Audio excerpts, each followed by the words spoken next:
اس کو اس بات سے قطع نظر کہ اس کے اندر اپوزیشن نہیں تھی اور یہ قرارداد پاس ہو گئی، اس کا جو ہر لفظ جو ہے وہ چپتا ہوا لفظ ہے، وہ عمران خان کو خراج تحسین پیش کر رہے ہیں، وہ چیف منسٹر کی تقریر کے انڈورس کر رہے ہیں، تو یہ سینٹیمنٹ پھر کہاں سے آ رہا ہے؟ دیکھیں، جب عمران خان صاحب کو پتہ چلا کہ میں اسٹیبلشمنٹ اور حافظ صاحب کے پاؤں تک میرے ہاتھ نہیں پہنچ سکتے اور میں معافی نہیں مانگ سکتا ہوں، مجھے پاؤں پڑنے نہیں دے رہے ہیں اور ہر جگہ سے ان کے دروازے بند ہو چکے ہیں، تو اب انہوں نے اپنا ایک یو ٹرن مار دیا ہے کہ ہم ان سے کوئی بات چیت نہیں کرتے۔ ماضی میں تو یہی لوگ کہتے تھے نا کہ ہم نے اسٹیبلشمنٹ سے بات کرنی ہے، فوج سے بات کرنی ہے، ہم نے بات فوج سے کرنی ہے، لیکن ہم نے کوڈ جو ہے وہ سویلین لینے ہیں۔ اگر آپ فوج سے بات کرنا چاہتے ہیں پھر فوجی عدالتوں کا سامنا کریں، یا تو آپ دونوں طرف سویلین کی بات کریں کہ ہم پولیٹیکل پارٹی سے بات کرتے ہیں اور ہم جو ہے سویلین کوڈ کی طرف جاتے ہیں۔ اگر آپ نے بات اسٹیبلشمنٹ کی آپ کے لوگوں نے اسٹیبلشمنٹ کی بات کی کہ ہمارے خان صاحب اسٹیبلشمنٹ سے بات کرنا چاہتے ہیں، اور وہ پرانی بیساکھیاں اور پرانے کندھے جو ان کو یاد آتے ہیں کہ ہمیں جس طرح وہ لے گئے تھے اقتدار تک، تو پھر آپ ملٹری کورٹ سے کیوں بھاگ رہے ہیں؟ پھر آپ ادھر ان کے کورٹ کا ہی سامنا کریں جن کی آپ سپورٹ چاہتے ہیں۔ لہٰذا جب ان کے دروازے بند ہو گئے تو ان کا یہی وتیرہ رہا ہے کہ جب کسی کو ڈسون کرتے ہیں تو اس قسم کی اسٹیٹمنٹ دیتے ہیں، جب کہیں سے نہ ہوتی ہے تو اس قسم کی اسٹیٹمنٹ دیتے ہیں، اور یہ ایم پی ایز نہیں کر رہے ہیں بیسیکلی، ان کو ایسے کریں کہ پستول یا بندوق کی نوک پہ کہا جا رہا ہے، ان کو میسج دیا جا رہا ہے کہ آپ نے یہ اسپیچ کرنی ہے ورنہ ہم آپ کو ڈیسیڈ بھی کر سکتے ہیں، آپ کی خیر نہیں ہے۔ یہ ڈیلیبریٹلی نہیں کر رہے ہیں، یہ جو ہے وہ زبردستی اور جبرن سے وہ اسپیچز کروائی جا رہی ہے۔ یہ کون کروا رہا ہے؟ کیونکہ سی ایم صاحب جو خود سامنے نہیں آ پا رہا ہے پچھلے 48 گھنٹے میں، ہو سکتا ہے کل وہ سامنے آئے جس نے آپ نے فرمایا، کیا ان کے پاس اتنی طاقت ہے کہ وہ بزور بازو یہ اسپیچز کروا پائیں؟ اگر وہ نہیں ہے تو پھر کون کروا رہا ہے؟ عمران خان صاحب کے جو ہے وہ جو بھی میسیجنگ ہے جو بھی ہے، کل ان کی پارٹی کے یہاں پر لوگ بھی آئے ہوئے تھے، اب جو پچھلے 48 گھنٹے سے ہمارے سی ایم صاحب نظر نہیں آ رہے، تو ان کے لیے میں وہ ایک ہمیشہ مجھے چودھری نثار علی خان صاحب کا ایک شعر یاد آتا ہے، ہمیشہ قومی اسمبلی میں کھڑے ہو، کیونکہ میں جب اسپیکر کی اس پہ چیئر کر رہا تھا تو ہمیشہ یہ کہتے تھے کہ کیوں اداس پھرتے ہو سردیوں کی شاموں میں، اس طرح تو ہوتا ہے اس طرح کاموں میں۔ تو 48 گھنٹے سے نہیں نظر آ رہے، تو اگر ایسے کام نہ کرے تو شاید آپ چہرہ دکھانے، منہ دکھانے قابل لوگوں کو دونوں کے کیوں نہیں آ رہے، ان کو آئے نا، جرت کریں، مقابلہ کریں۔ انہوں نے تو ابھی کاؤنٹ ڈاؤن بھی شروع ہے، میرے خیال میں 11-12 دن رہ گئے ہیں، انہوں نے پنجاب بھی فتح کرنا ہے، انہوں نے اڈیالہ بھی جانا ہے، بہت سے ان کے بھی ٹاسک شروع ہوں، ان کے جو ہے وہ نقشہ سازی کر رہے ہوں کہ کہاں سے انہوں نے جانا ہے، کہاں کون کون سے قلعے فتح کرنے اور کہاں تک پہنچنا ہے، تو پتہ چل جائے گا۔ لیکن جو باتیں کرتے ہیں پھر اس پہ ریورس نہ ماریں۔ اب تو پشتونوں کی غیرت کا سوال ہے، اب دیکھتے ہیں کب یہ جیل بریک کرتے ہیں یا لاہور کو فتح کرتے ہیں، اب ہم انتظار میں، کیونکہ ایسا نہ ہو کہ ہماری جو ہے پشتونوں کی غیرت کو جو ہے ملے میٹ نہ کر دے بھی ہے۔ آئی انڈرسٹینڈ کہ آپ ظاہر ہے ان کو ان کے الفاظ کے معیار کے اوپر پرکھیں گے اور پھر ظاہر نتیجہ وہ نہیں نکلے گا، اور لیکن آپ کا واقعتاً کیا خیال ہے کہ اس طریقے سے اگر آپ ان کو امبیرس کریں، آپ سے مراد آپ نہیں، اگر ان کو امبیرس کیا جائے کہ آپ یہ کہتے تھے، آپ نے یہ کیا، آپ بڑکیں لگاتے تھے، پھر جا کے آپ میٹنگ کرتے ہیں، پھر آپ کہتے ہیں کہ میں یہ کر دوں گا، پھر آپ نظر نہیں آتے، لیکن اس سے جو غصہ ہے کیا وہ کم آپ کو نظر آ رہا ہے؟ ہمیں بیٹھے تو یہاں پر لگ رہا ہے کہ شاید یہ جو معاملہ عمران خان جیل سے چلا رہے تھے، جو ان کی بہنیں آ کے پریس کانفرنس کرتی تھیں، جو گنڈا پور صاحب تقریر کرتے تھے، اب وہ پھیل رہا ہے۔ What is your assessment? کیا یہ پھیل رہا ہے یہ غصہ یا نہیں؟ کوئی نہیں پھیل رہا، کوئی ایسی چیز نہیں ہے۔ میجورٹی پی ٹی آئی جو ہے اس کو جو ہے اس تقریر کو انہوں نے کوئی اپریشیٹ نہیں کیا، جو مجبوری کے تحت انہوں نے اپریشیٹ کرنا ہے، جو پارلیمنٹ موجود ہیں جن کو زبردستی اسپیچز کے کہا جا رہا ہے، جن کو اپنے عہدیداروں کو اب یہ کہہ رہے ہیں کہ آپ یہ کریں تاکہ ہمیں اس کا سپورٹ ملے، کیونکہ انہوں نے ایک ٹارگٹ لاہور کا رکھا ہے کہ ہم نے جلسہ کرنا ہے، اگر ہم یہ آج اس پہ بیک آؤٹ ہو جاتے ہیں تو ہمارے لاہور کا جلسہ ناکام ہو سکتا ہے، ہم نہیں جا سکتے ہیں، یہ چیز ہوتے ہیں، اس کے لیے اپنے آپ کو بلڈ اپ کر رہے ہیں کہ ایسا نہ ہو کہ لاہور میں ہمارا رزلٹ جو کہ اب دیکھتے ہیں کہ اس پہ وہ کیا جو ہے، مجھے 100% یقین ہے، اور میں کہوں گا کہ میں اگر سی ایم پنجاب کی جگہ ہو تو میں ان کو کوئی این او سی نہیں دیتا، لیکن سیاسی جماعتیں بغیر این او سی کے بھی جلسے کرتے ہیں۔ اب دیکھتے ہیں کہ بغیر این او سی کے جلسہ کر کے تو دکھائیں۔ ہم بھی اپوزیشن میں رہے ہیں، ہم بھی بغیر این او سی کے جلسہ کرتے تھے، آخر منٹ میں این او سی دے بھی دیتے، کبھی نہیں دیتے تھے۔ اب میں کہتا ہوں کہ آپ نے اتنی بڑی تڑی لگائی ہے تو آپ این او سی کے ساتھ بغیر جلسہ کر کے دکھائیں، لیکن یہ ہوگا نہیں۔ کیونکہ جو ایک یا شراب کی بوتل کے پیچھے پورا ہائی وے پہ اسلام آباد پہ دوڑ رہا ہو تو یہ تو بہت بڑا ٹاسک ہے اچیو کرنے کے لیے. ایک بوتل کے پیچھے ایک دو بوتلیں پہ آپ جو ہے پورا اسلام آباد سے بھاگ رہے تھے تو پتنی یہ تو اپنے بہت لاہور تک جانے پتنی کیا کریں گے. اچھا جب میں آپ سے بات کر رہا ہوں تو میرے پاس میسج آ رہا ہے اور وہ ایک ایسا رینڈم میسج ہے جو کسی نے یہ تقاریر دیکھی جو ان کے سوشل میڈیا کا پلیٹ فارم ہے, ڈیجیٹل میڈیا کا پلیٹ فارم ہے اسمبلی کا, اس پہ چلی. میں پڑھ دیتا ہوں کہ کیا لکھا ہوا ہے. I have watched different speeches for an hour. They are on fire and on an agenda. Something big is coming up. I feel sad for Pakistan. Other parts of these speeches, in speeches ہمیں بھجوائی بھی ہیں, are worse than this clip. So جو لوگ ان کو دیکھ رہے ہیں speeches کو, وہ ان کا خیال ہے کہ یہ بہت زہر ہے. But you seem very calm. آپ کے خیال میں کوئی بڑی بات نہیں ہے. نہیں, میں نے شروع میں کہا ہے کہ اپنے آپ کو سیاسی شہید بنانا چاہتے ہیں کیونکہ یہ لوگ نالائق ہیں, نکمے ہیں, نااہل ہیں, ڈیلیور نہیں کر سکتے ہیں. اب لوگ کام ان سے مانگ رہے ہیں, چیزیں مانگ رہے ہیں, ان کے پاس کچھ ہے نہیں. 1 پوائنٹ ایجنڈے پہ یہاں پہ کام ہو رہا ہے. آپ آئیں پشاور کے وزٹ کریں, صوبے کے وزٹ کریں, لوگوں سے پوچھیں. کلاس 4 تک نوکریاں بیچی جا رہی ہیں, ہر چیز کا اپنا ریٹ لگا ہوا ہے. تاریخ کی بدترین کرپشن یہاں پر ہو رہی ہے. جو بھی میجورٹی جو D C, D P O, D I G, commissioner لگ رہے ہیں, سیکٹری لگ رہے ہیں, اپنے ریٹ ان کے مختلف کے فکس ہیں, وہ دیں گے اس کے بھائی کو تو پھر یہ آئیں گے. فائنینس میں کوئی بل پاس نہیں ہو سکتا کسی کانٹریکٹر کا, کسی کا بھی, جب تک یہ NOC نہیں دیتے ہیں. لوٹ مار جو ہے کا بازار گرم ہے. یہ آپس میں کیوں لڑے ہوئے ہیں؟ اسی لڑے ہوئے ہیں کہ جو مال آپ نے کمایا ہمیں حصہ دیں. حصہ نہیں ملا تو آپس میں کسی کو ڈینوٹیفائی کر رہے ہیں, کسی کو لا رہے ہیں, کسی سے پیسے لے کر اپوائنٹ کر رہے ہیں, کوئی سیکٹری سے ٹرانسفر پوسٹنگ پیسوں پہ ہو رہی ہے, چیزیں ہو رہی ہیں. ایسے انت مچی ہوئی جیسے ان کو کسی نے کہا کہ بس آپ چند دن کے مہمان ہیں, جتنا مال غنیمت لوٹ سکتے ہیں لوٹ لے. اور میں کہہ رہا ہوں کہ ادارے بھی آج خاموش ہیں, ادارے بھی کچھ نہیں کر رہے ہیں. یہاں پر اگر آپ مجھے بتائیں کلاس 4 کی کیا نوکری ہوگی, 6 لاکھ اور 8 لاکھ اس کا ریٹ لگاؤ اور وہ بک رہی ہو. چلیں یہ تو سیاسی معاملہ ہوگا, لیکن اگر صوبے کے حالات اتنے خراب ہیں اور ہم لکی مروت کے اندر جو پولیس والوں کا پروٹیسٹ چل رہا ہے اس کے اوپر بھی آپ کی رائے چاہیں گے. 3 دن سے وہ پروٹیسٹ چل رہا ہے. ابھی باجوڑ کے اندر پولیو ٹیم کے اوپر جب فائرنگ ہوئی, پولیس والوں کی شہادتیں ہوئی, تو اس کے اوپر بھی احتجاج جاری ہے. جو PTI کی مقامی قیادت ہے وہ ڈائریکٹ کر رہی ہے کہ جس طرح اداروں کے خلاف اس قرارداد میں جس طرح انہوں نے کہا جی کہ ہم نے کہا جی کہ انٹرفیئرنس ہوتی ہے, پولیس والے بھی ریبیل کر رہے ہیں. سو وہ تو اس کو ڈائریکٹ کر رہے ہیں وفاق کے اداروں کی طرف کہ جی یہ اینگر جو ہے ہمارے خلاف نہیں ہے, یہ وفاق کے خلاف ہے. کوئی وفاق کے خلاف نہیں ہے. دیکھیں, پہلی بات تو یہ ہے کہ جنوبی خیبر پختونخوا اس وقت تمام ملیٹنٹس کا یا دہشت گردوں کے ہاتھوں چڑھا ہوا ہے. اور سب سے زیادہ حالات جو ہیں وہ ڈیر اسماعیل خان, جس میں میرا علاقہ بھی ہے, اور CM صاحب بھی وہیں کے ہیں, اور IG صاحب بھی وہیں کے ہیں. سندھ میں اگر موبائل چوری ہوتے تو آپ کہتے ہیں صوبائی حکومت کہاں پر ہے, یہ صوبائی حکومت کی ذمہ داری ہے. 18ویں تاریخ کے بعد یہ صوبائی حکومت کا کام ہے لا اینڈ آرڈر کریٹ کرنا. جب ڈی خان میں اور وزیر اعلیٰ صاحب کے زمینوں کے ساتھ سے جج اغوا ہو رہے ہوں, جج پہ فائرنگ ہو رہی ہو, وزیر اعلیٰ صاحب کے اپنے گاؤں سے کرنل اور نادرہ کے آفیسر دار اغوا ہو رہے ہوں, آپ کے اپنے حلقے میں جو ہے وہ کسٹم انٹیلیجنس کے آفیسر شہید ہو رہے ہوں, فوج کے جوانوں پہ حملے ہو رہے ہوں, پولیس پہ حملے ہو رہے ہوں, رولر سینٹر پہ حملے ہو رہے ہوں. آج تک کیا صوبائی کابینہ کا ایک اجلاس بھی ہوا؟ آج تک کوئی کابینہ جو ہے وہ ہماری کابینہ نے 1 point agenda law and order پہ میٹنگ کی, کیا صوبائی اسمبلی میں کوئی ڈسکشن ہوئی؟ آپ مجھے بتائیں, کل ایک مخصوص ایجنڈے کے تحت اجلاس بلایا گیا, لا اینڈ آرڈر پہ کوئی ڈیبیٹ نہیں ہوئی. اور اگر بقول آپ کے جو میڈیا کے دوست ہمیں بتا رہے ہیں کہ CM صاحب بڑے لا اینڈ آرڈر کی میٹنگ کے لیے گئے تھے, تو وقت تو یہ تھا کہ کل وہ اپنی اسمبلی کو اعتماد میں لیتے کہ میں نے لا اینڈ آرڈر پہ میٹنگ کی ہے اور مجھے فلاں نے بریفنگ دی ہے اور یہ سچویشن ہے. اور ایک ایسی لا اینڈ آرڈر کی میٹنگ تھی جس میں سوائے ان کے یا کوئی اوروں کے کوئی اور صوبے کا نمائندہ نہیں تھا. چیف سیکرٹری اور IG اور FC فرنٹیئر کور, فرنٹیئر کانسٹیبل کوئی نہیں تھا, انٹیریئر کا کوئی نہیں تھا. صرف وہی جو ہے اس میٹنگ کو خود ہی چیئر کر رہے تھے اور خود ہی مشورے دے رہے تھے. لہٰذا جب CM کے حلقے کی یہ پوزیشن ہو, اس وقت یہ پوزیشن ہے کہ عصر کے بعد ناکے لگ جاتے ہیں اور گاڑیوں کی چیکنگ ہوتی ہے, اس میں سرکاری ملازمین کو ڈھونڈا جاتا ہے کون ہے, ان کو اغوا کیا جاتا ہے, اور آج پولیس احتجاج پہ ہے. تو اگر آپ اس پہ خاموشی اختیار کر رہے ہیں مجرمانہ, تو اس کا مطلب ہے کہ آپ ان کے ساتھ ملے ہوئے ہیں.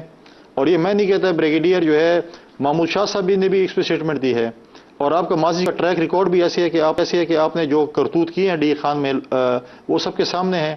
آپ کے اپنے وزیر اگر شہید ہوتے ہیں ان کا بھی FIR آپ کے اوپر ہوتی ہے.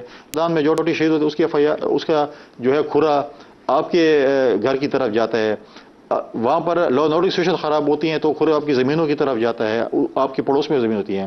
آج وہاں پر پوزیشن یہ ہے ڈسٹرکٹ ٹانک میں کہ وہاں پہ سرکاری ملازمین کو کہا جاتا ہے کہ آپ اپنی گاڑیوں میں، سرکاری گاڑیوں میں نہ آئیں. آپ میجورٹی کو کہا جائے کہ آپ سرکاری دفاتر، ان کی اپنے جو تحصیل ہے کلاچی، اس میں میجورٹی دفاتر بند ہو گئے اور ڈی خان شفٹ ہو گئے ہیں. تو یہ تو سچویشن ہے. ان لوگوں نے جو ماضی میں ملیٹنٹس کو یہاں پر آباد کیا تھا پرامن رہنے کے لیے، پرامن ہوں گے، آج انہوں نے ہتھیار اٹھا لیے ہیں. آج اگر انہوں نے ہتھیار اٹھا لیے تو ہم کس کا گریبان پکڑیں؟ یہی لوگ ان کو آباد کرنے تھے. آج یہ لوگ ان کے ساتھ ملے ہوئے ہیں. اگر ایکشن نہیں کر رہے ہیں، ہمارے لوگوں کو امن نہیں دے رہے ہیں، امن و امان بحال نہیں کر رہے ہیں، تو اس کا مطلب ہے کہ صوبائی حکومت ملوث ہے اس چیز میں. تو بات تو یہ ہے کہ اگر آپ نے ایکشن لیا ہوتا، آپ کچھ کر رہے ہوتے تو ہم کہتے ہیں آپ نہیں ہیں، آپ امن و امان قائم کر رہے ہیں. یہ امن و امان قائم کرنے میں ناکام ہو چکے ہیں، یہ ان کے ساتھ ملے ہوئے ہیں اور یہ چیز جو ہے یہ اپنی لوٹ مار میں مصروف ہیں اور ان کو کہا کہ آپ اپنا کام کریں، ہم یہاں پر اپنی لوٹ مار کر رہے ہیں. بالکل 20 سیکنڈز میں اگر آپ ہمیں بتا پائیں تو اگر یہ صورتحال ہے جس طرح فرما رہے ہیں، اور ظاہر ہے آپ کی اسسمنٹ آپ کی پالیسی اور رتبے کے مطابق ہوگی، تو پھر وفاق کے پاس کیا آپشنز ہیں ٹو ڈیل ود کے پی؟ دیکھیں، میں بہت جلد ابھی لیٹر لکھنے والوں پرائم منسٹر کو ملوں گا بھی، صحیح آفیشیل لیٹر لکھوں گا تاکہ ریکارڈ پہ ہو کہ اگر وفاق نے آج بھی خیبر پختونخوا کو نہ سنبھالا اور انہی کے حوالے کی رکھا، تو میں سمجھتا ہوں کہ اگر مرض بہت زیادہ بڑھ جاتا ہے اور خدا نخواستہ لا علاج ہو جائے گا تو پھر وفاق جو کچھ بھی کرے خدا نخواستہ کچھ نہیں ہوگا. ابھی مرض کی تشخیص کریں، مرض کا علاج کریں، کیونکہ صوبائی حکومت کا کوئی امن و امان کے اوپر کوئی سروکار نہیں ہے. وفاق کو جو ہے اس پہ انٹرفیئر کرنا پڑے گا، ہمارے لوگوں کو امن دینا پڑے گا، اور اگر امن نہیں ہوگا لوگ نقل مکانی کر رہے ہیں. لہٰذا اس چیز کا علاج، مرض کی تشخیص کرنی چاہیے، علاج کرنا چاہیے اس سے پہلے کہ وہ لا علاج ہو جائے. Thank you very much governor صاحب، آپ نے ہمیں جوائن کیا. ناظرین، ہمارا پروگرام جاری.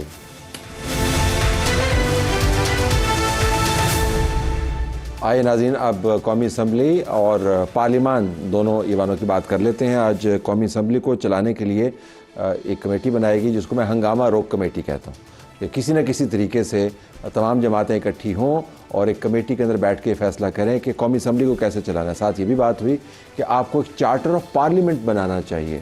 ہمارا تو خیال ہے کہ تمام چارٹرز جو ہیں وہ پارلیمان بناتی ہے، پارلیمان کو چلانے کے لیے بھی چارٹر بنانے کی ضرورت ہے. ولید اقبال صاحب ہمارے ریپرزینٹ کریں تحریک انصاف کی طرف سے، سینئر لیڈر ہیں. آپ کا بہت شکریہ جو آپ نے ہمیں جوائن کیا. ان کے برابر میں احمد بلال محبوب صاحب، سربراہ پلڈیٹ. ابھی میں ان سے بات کر رہا تھا، کہہ رہے تھے کہ ہم کچھ فضول سے کام کر رہے ہیں جمہوریت کے اوپر. آپ کا بھی بہت بہت شکریہ. ہمارے پاس بیرسٹر ظفر اللہ خان صاحب موجود ہیں مسلم لیگ نواز کی طرف سے، آپ کا شکریہ. گرمانی صاحب، ہمارے دوست ذوالفقار گرمانی، صحافی، تجزیہ کار، پارلیمان کور کرتے ہیں، ان کا بھی شکریہ. تو سینیٹر صاحب یہ فرمائیے گا، یہ اچھی بات ہے کہ ایک کمیٹی کے ذریعے ہم ایک ایوان چلا رہے ہیں قومی اسمبلی، اس کے بعد عین ممکن ہے کہ سینٹ کی بھی باری آئے. یہ ٹھیک is that the right way forward? I am just trying to understand. نہیں جی، کنویں میں ڈالنا ہو کسی چیز کو نا، میرے خیال میں تو ایک کمیٹی بنا دیں. ٹھیک، قائمہ کمیٹیاں ایک اور چیز ہوتی ہیں، اس کا پھر بھی کچھ ایسی کمیٹیاں وہ تو ظاہر ایک نظام کا حصہ ہے. کچھ ایسے ان کے صدور ہیں یا چیئرمین ہیں جو کہ پھر اپنا کام پورے قوت کے ساتھ کرتے ہیں اور ان کو وہ داد کے مستحق ہیں، اور میں ان کی مثالیں بھی دوں گا.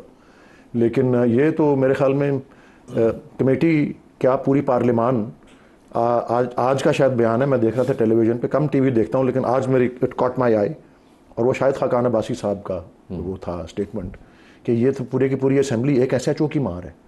یہ یہاں تک مطلب ہماری جو آئین ہے، اور جو میں لفظ استعمال کرتا رہا ہوں اور دہرا رہا ہوں کہ کرائمز اگینسٹ دا کانسٹیٹیوشن، ہمارے آئین کے خلاف جو جرائم ہیں ان کی شدت اس طرح سے بڑھتی جا رہی ہے کہ اب یہ نوبت آ گئی ہے کہ اس پہ پارلیمان پہ دھاوا بولا جائے، اس کی بجلی کاٹ دی جائے، نقاب پوش لوگ جو ہیں جو سب جن کو نامعلوم افراد کے زمرے میں کرتے ہیں وہ داخل ہوں اور ابڈکٹ کر کے لے جائیں. یہ نامعلوم افراد کی تنخواہیں جو ہیں یہ ٹیکس پیئرز کے منی سے نہیں جاتی. میرا سوال یہ ہے فار ایگزامپل، تو میرا خیال پارلیمان نے اگر کچھ کرنا ہے تو اب مثال لے ترکی سے، مثال لے کمیٹی یہ کر سکتی ہے. مثال لے نہیں سر، میں عرض کرتا ہوں، مثال لے ترکی سے، مثال لے انڈونیشیا سے، مثال لے ساؤتھ افریقہ سے، مثال لے یو کے سے. ٹھیک، کیا کہ حساس اداروں کو اپنے تابع لے کے آئے، اپنے آگے جواب دے کرے، ایکٹ آف پارلیمنٹ کے ذریعے وہ کمیٹی بنے، پھر مانوں گا. ایسی کمیٹی بننی چاہیے. میں نے تو نہیں بنانی. نہیں، ہم تو زیادہ تر ہدایت کے لیے ہم نے آپ سے رابطہ کیا. جی میں ذرا بدلہ سنجیبی ہوتا ہوں. بات یہ ہے کہ یہی پارلیمان ہے، اس نے اپنے معاملات بہت اچھے دوست ہیں ہمارے ایاز صادق صاحب، شریف آدمی ہیں، انہوں نے زور سے کمیٹی بنائی ہے، کمیٹی میں تمام پارٹی والے ہیں۔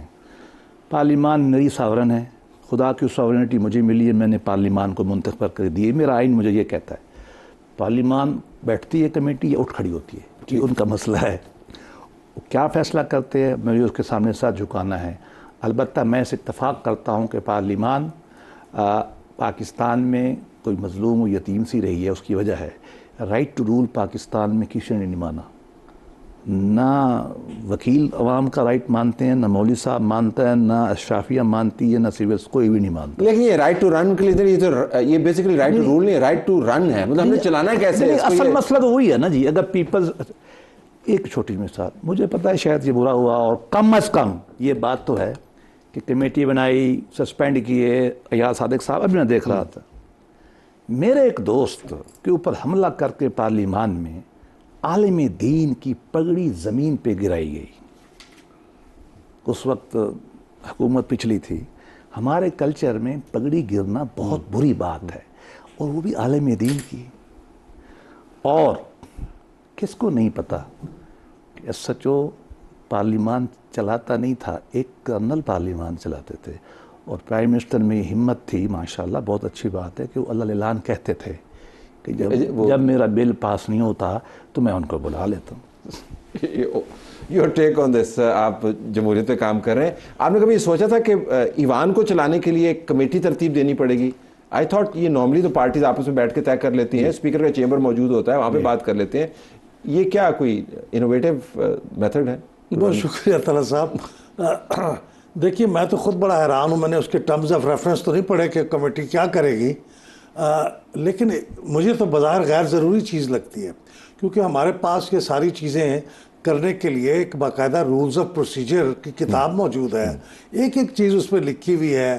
مثلاً یہ کہ اسمبلی کے پریسنکٹ سے کسی اسمبلی کے ممبر کو گرفتار نہیں کیا جا سکتا، بلڈنگ تو بعد کی بات ہے، مطلب یہ کہ اس کی چار دیواری کے اندر کسی کو نہیں جا سکتا۔ ایون لاجز بھی، لاجز کے بارے میں ذرا مشکوک ہے، وہ اس کا حصہ نہیں ہے، پریسنکٹ کا حصہ نہیں ہے، ٹھیک ہے۔ لیکن اس کے باوجود کمیٹی اگر بنانا مقصود ہے تو مجھے نہیں سمجھ آتا کہ وہ کون سا نیا گراؤنڈ بریک کرے گی اور کیا کرے گی۔ اسپیکر صاحب جمہوریت پہ میں کہتے ہیں کہ ایک ہی ڈکٹیٹر کی گنجائش ہے، وہ اسپیکر ہوتا ہے، who can make any order because he represents the sovereignty of parliament۔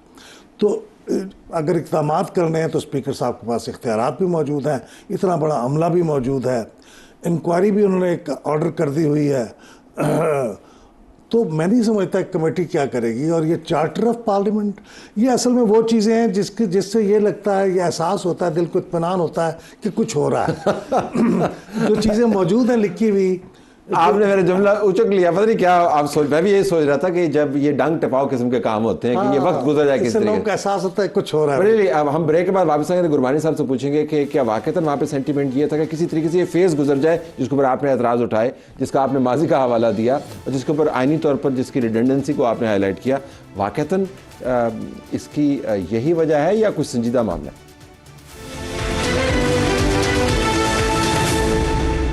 پارلیمان کو کیا اب کمیٹی چلائے گی، ایوان کو کیا کمیٹی چلائے گی؟ گرمان صاحب کیا ماحول کیا ہے وہاں پہ؟ سنجیدہ تجویز ہے یہ یا کیا؟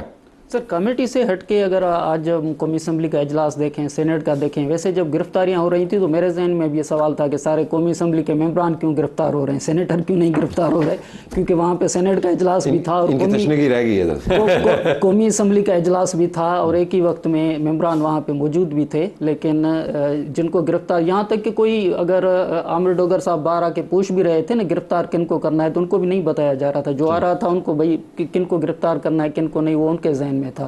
لیکن بنیادی طور پر سر یہ سوال یہ ہے، اگر میں آپ سے سوال پوچھوں یا بیرسٹر صاحب سے، کیونکہ مسلم لیگ نواز کے ساتھ ڈائریکٹ تعلق ہے، مجھے ایک حیرت یہ بھی ہوئی کہ ایاز صادق صاحب نے جو ذکر کیا کہ وہ 2014 میں بھی میں اسپیکر تھا، مجھے اس بات پہ حیرت ہوئی کہ تب نواز شریف صاحب وزیر اعظم تھے، تب بھی اسلام آباد کے اندر پولیس تھی، تب بھی اپوزیشن میں تحریک انصاف تھی، ڈی چوک پہ بیٹھے ہوئے تھے، تو یہ جب وہاں سے نکلتے تھے تو پولیس کو گلو بٹ کر کے اتنا وہ پھینٹی لگاتے تھے، یہاں تک ایس ایس پی عصمت اللہ جنیجو کو سامنے تشدد کا نشانہ تھا، لاجز میں تھا، پارلیمنٹ کے اندر آتے تھے. تو کیا نواز شریف صاحب کی تب حکومت ایاز صادق جب اسپیکر تھے تب وہ اتنے، اور یہ اسلام آباد کی آئی جی اور تب کی اسلام آباد کی پولیس اتنی طاقتور نہیں تھی کہ پیچھے تحریک انصاف کے لوگ ڈنڈے لے کے گھوم رہے تھے، آگے یہ ساری پارلیمنٹ اور سارے جو تھے، تب نواز شریف صاحب وزیر اعظم تھے. اور آج شہباز شریف صاحب اتنے طاقتور، آج کی آئی جی اتنی طاقتور کہ پارلیمنٹ کے اندر آ کے ان کو گرفتار کرتے ہیں. تو سر یہ مجھے پہلے بتا دیں. یہ بتائیں گے، آئی ایم شیور نوٹ کیا ہوگا، let me go back to you. So آپ نے کسی نہ کسی طریقے سے تو کام کو چلانا ہے، اعتراضات آپ کے اپنی جگہ پر بجائے، but there is a whole history to it. Imran Khan sahab کے بیان کرنے نے حوالہ دیا کہ جب ہمارے پاس کورم پورا نہیں ہوتا تھا تو کرنل صاحب کو ہم بلا لیتے تھے، وہ کورم پورا کر دیتے. That was the wrong side of history. اور میں کبھی بھی اس کے سپورٹ نہیں کروں گا، ہمیشہ اس کی مذمت کروں گا. اور میں یہ بھی عرض کر دوں کہ میں بھی 6 سال سینٹ میں رہا ہوں، مجھے کسی کرنیل ورنیل نے کبھی فون نہیں کیا. مجھے پتا تھا میری ڈیوٹی کیا ہے. ٹھیک. تو جن کو اپنی ڈیوٹی کا نہیں پتا، یا جو لوگ کوئی سیاسی یتیم جو آ کے پی ٹی آئی کے کھاتے میں ڈال دیے تھے، ان کو قابو کرنے کے لیے اگر ایسی ایلیمنٹس کی ضرورت تھی، وہ خلاف آئین اور خلاف قانون تو تھا ہی، اس وقت بھی خلاف تھا، آج بھی خلاف تھا. لیکن آج بہت سی حدیں اور زیادہ پار ہو گئی. مثلا میں آپ کو یہ ابھی آپ نے محبوب صاحب کے پاس کو مثال ہے، یہ تو پوری انہوں نے انسائکلوپیڈیاز لکھی ہوئی ہیں نا، ان کے پاس کو مثال ہے کہ پاکستان کی تاریخ میں اس طرح سے پریسنکٹس میں پارلیمنٹ کے کوئی داخل ہوا ہو، اور وہ بھی نقاب پوش لوگ داخل ہوئے ہوں، وہ ادارے جو جواب دہ ہیں. سی ڈی اے جو ہے وہ بجلی اور آئی ایس کو کرتا ہے، بجلی کاٹ دی ہے. مطلب یہ کس طرح کی ایلیمنٹس ہیں جن کی میں کہتا ہوں کہ حاوی ہیں اس طرح سے کہ یہ فیڈرل منسٹرز اور کیا نہیں، اور ایس اے پی ایمز، یہ کیا پدی اور کیا پدی کا شوربہ نظر آ رہے ہیں آج. اور اسپیکر اسمبلی جو ہے وہ ایسے مطلب بے بس ہیں. میں کہہ رہا ہوں، میں مثال دینا چاہتا ہوں کمیٹی اور کمیٹی چیئرمین کی. مصطفیٰ نواز کھوکھر سینیٹر رہے، پھر استعفیٰ دیا انہوں نے، ہیومن رائٹس کی کمیٹی کے چیئرمین تھے. ہی سمنڈ فرنٹیئر کور کے انسپیکٹر جنرل، ایک 3 اسٹار جنرل تھے، اللہ ان کو غریق رحمت کرے، جنرل سرفراز. وہاں ایک طالب علم کی ایکسٹرا جوڈیشل کلنگ گوادر میں ہوئی تھی، اور اس کے لیے ہیومن رائٹس کی کمیٹی جو سینٹ کی تھی سمنڈ اے سٹنگ 3 اسٹار جنرل. بڑا شور مچا، سیکرٹری سینٹ نے سرکولر جاری کیا کہ جی حاضر سروس ملٹری آفیسرز کو کوئی سینٹ کمیٹی نہیں بلا سکتی. کھوکھر صاحب نے اپنا سٹینڈ نہیں چھوڑا، and the highest leadership of Pakistan army agreed کہ جی ٹھیک ہے جنرل صاحب جائیں گے. اور بلکہ میں نے کھوکھر صاحب سے آج بات بھی کی صبح فون پہ جو گیٹ ڈیٹیلز، انہوں نے کہا بڑے جنٹلمن تھے وہ. اسپیکر صاحب کو اپنے اختیارات کا واقعی جو ان کو آئین اور قانون نے دیے ہوئے ہیں وہ استعمال کریں. اداروں کے ہم خلاف نہیں ہیں، لیکن جو کالی بھیڑیں اداروں کے اندر بیٹھی ہوئی ہیں اور پاکستان کے آئین کے اوپر روز جرم کر رہی ہیں، ان کو ایکسپوز کرنا اور ان کو اکاؤنٹیبل ہولڈ کرنا ضروری ہے. ڈنگ ٹپاؤ کام نہیں چلے گا. نہیں، میں ایک تھوڑا، چونکہ آپ کا پروگرام پڑھے لکھے لوگ دیکھتے ہیں، ایک میں کانسٹیٹیوشنل کنونشنز واضح کر دوں. پارلیمان کے اندر کمیٹیوں کی کئی شکلیں ہوتی ہیں، اسٹینڈنگ کمیٹیز ہیں، سلیکٹ کمیٹیز ہیں. 20 سال پہلے میں برٹش کانسٹیٹیوشن اسپیشلائز کر رہا تھا، اس وقت برٹش پارلیمنٹ کی 435 کمیٹیاں تھیں. ایسی کمیٹیاں وہاں بنتی ہیں انگلینڈ میں آج بھی. میں یہ نہیں کہہ رہا کہ یہ ہماری برابر ہے، ہم تو پتہ نہیں کہاں ہیں کہاں نہیں ہیں، لیکن یہ اس طرح کی کمیٹیاں کوئی بنائے، قانون میں دستور میں پارلیمانی کنونشن کا حصہ ہے. اللہ کرے یہ اسپائن لیں. ایک بات اور، میں بطور طالب علم آف قانون کانسٹیٹیوشنل یہ کہتا ہوں، سینٹ کی کمیٹی لا اینڈ آرڈر کے مسئلے پر کسی جو صوبائی میٹر ہے کسی کو طلب نہیں کر سکتی. اگر پارلیمانی کمیٹیاں کرتی ہیں تو اللیگل ایکٹ کرتی ہیں، چاہے میری گورنمنٹ کے چاہے ان کے. لیکن واپس اس پہ ہے نا، وہ کہہ رہے ہیں کہ اسپیکر صاحب کے پاس جو بلال صاحب کہتے ہیں کہ اگر کوئی جمہوری ڈکٹیٹر ہو سکتا ہے، that is speaker, he has the power of course. اور بہت بڑا معاملہ ہوا پارلیمان کے سو فار جو انہوں نے کیا ہے. دیکھیے انہوں نے بندے سسپینڈ کیے 4، آرمنٹ جو سارجنٹ آرم کو انہوں نے سسپینڈ کیا. یہ جو کمیٹی 16 کی بنی ہے نا، میری انڈرسٹینڈنگ کے مطابق اس میٹر کی تفتیش کے لیے بنی. ٹھیک، بیسیکلی اس میں ساری پارٹیاں ہیں، وہ بیٹھ کے دیکھ لیں. اور میں نے ایک تجویز اس وقت بھی دی تھی جب شلواریں ہماری پارلیمنٹ پہ ٹپائی گئی تھی. اور میں آپ کو بتا دوں، میں گورنمنٹ میں آتا تھا نا ادھر اپنے دفتر میں، ہمیں پی ٹی اے والے نہیں آنے دیتے تھے. اور میں ایک دفعہ جب انہوں نے حملہ کیا ہمارے اوپر آخری دن، میں بھی ایک ایجنسی والے کی گاڑی میں بھاگا تھا جان بچا کر. They wanted to kill me. PTI wanted to